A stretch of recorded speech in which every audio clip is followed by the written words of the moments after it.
allez voir comment on définit le parallélogramme, qu'est-ce que c'est, et quelles sont les propriétés principales à connaître du parallélogramme.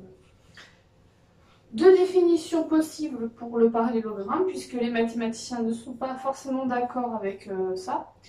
La première, elle dit qu'un parallélogramme, c'est un quadrilatère. Quadrilatère, c'est 4 côtés, dont les côtés opposés sont parallèles. Sous-entendu, parallèles 2 à 2. Ça, c'est pour la première propriété. J'ai mis en couleur en rouge l'intersection pour qu'on se rende compte de la forme que ça produit. Côté opposé, parallèle. Parallélogramme, sûrement du grec, je crois que je l'avais lu. Parallélogramme, ça veut dire ligne parallèle. Donc c'est un petit peu comme ça qu'on l'a construit, en fait, à la base.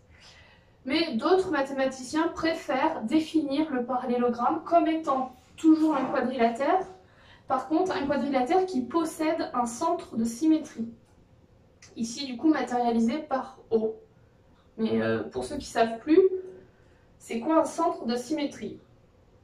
C'est un point autour duquel vont tourner tous les sommets de la figure et se retrouver encore sur les sommets de la figure, mais pas forcément au même endroit.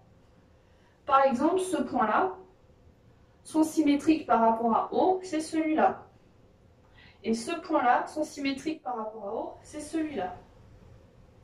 Une autre façon de voir les choses, quand une figure a un centre de symétrie, et c'est le cas pour le parallélogramme, en fait, quand on tourne à 180 degrés, parce que c'est ça la symétrie centrale, c'est une rotation autour d'un point, ici O, et on tourne de 180 degrés.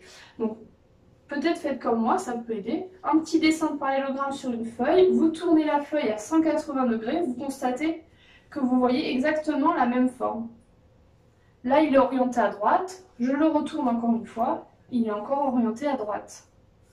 Donc ça veut dire que si on cherche les symétriques des points, on va retomber exactement sur la même. Voilà ce que ça veut dire avoir un centre de symétrie.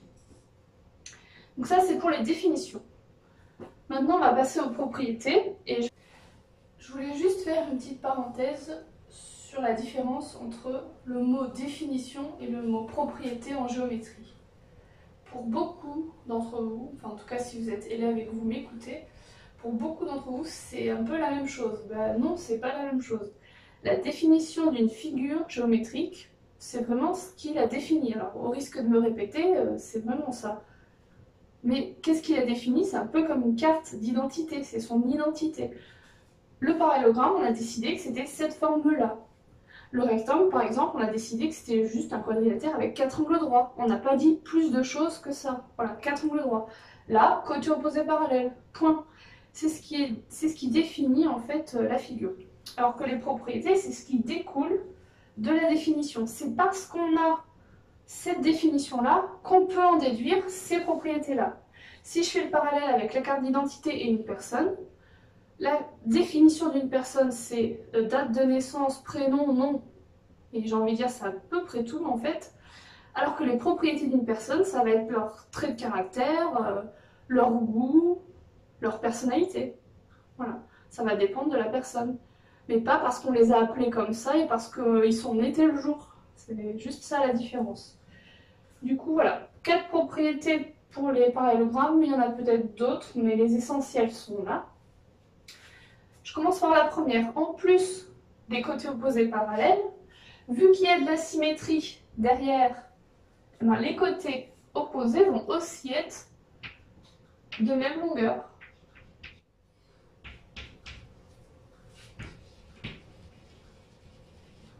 Là, je code la figure aussi. Comme ça, on aura quelque chose ici, là, en tout cas dans celle du bas, de complet. Les angles opposés, encore par symétrie, sont de même mesure. C'est dans la même logique que les côtés. Les diagonales, avec la définition de... elles sont de même. De même quoi? Alors, attention, pensez pas de même longueur, hein, c'est pas ça. De même milieu. De même longueur, c'est pour le rectangle. Et alors, les angles consécutifs, ça, il faut que j'explique tout le vocabulaire. Déjà, consécutif, ça veut dire que ce sont des angles qui se suivent dans l'ordre de la figure.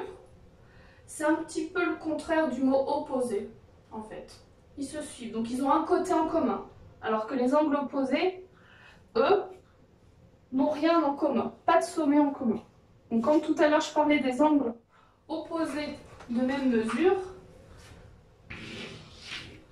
je parlais de cela. Hein. Alors que les angles consécutifs, je parle de cela, ceux qui se suivent. Bref, tout ça pour dire qu'ils sont supplémentaires. Deuxième mot que je vais vous expliquer. Supplémentaire en géométrie, ça veut juste dire que quand vous faites la somme des deux angles, vous trouvez 180 degrés. Donc par exemple, un angle à 30 et un angle à 150, quand vous faites les deux ensemble, au niveau de la somme, 150 plus 30, vous trouvez 180 degrés. Et ils ne sont pas obligés d'être collés, ou d'être juste à côté, ou d'être dans la même figure. On peut juste prendre deux angles séparément, même dans deux figures différentes. Il faut juste que leur somme, ça c'est le symbole abrégé, c'est une lettre grecque encore. Somme égale 180. Voilà. Donc vous pouvez être sûr, quand vous avez un parallélogramme, quand vous faites la somme de jaune, la plus jaune, j'aurais peut-être dû changer de couleur parce qu'on a l'impression que c'est la même mesure, alors que c'est pas le cas, hein, mais c'est pour qu'on se repère ici. Jaune plus jaune, ça fait 180 degrés. Voilà. Donc si on résume, côté opposé parallèle, diagonale de même milieu avec le milieu des diagonales qui en fait est le centre de symétrie, côté opposé de même longueur, angle opposé, les verts, de même mesure, diagonale de même milieu ici haut, et pour finir, angle consécutif, les deux jaunes, dont la somme fait 180 degrés. Voilà.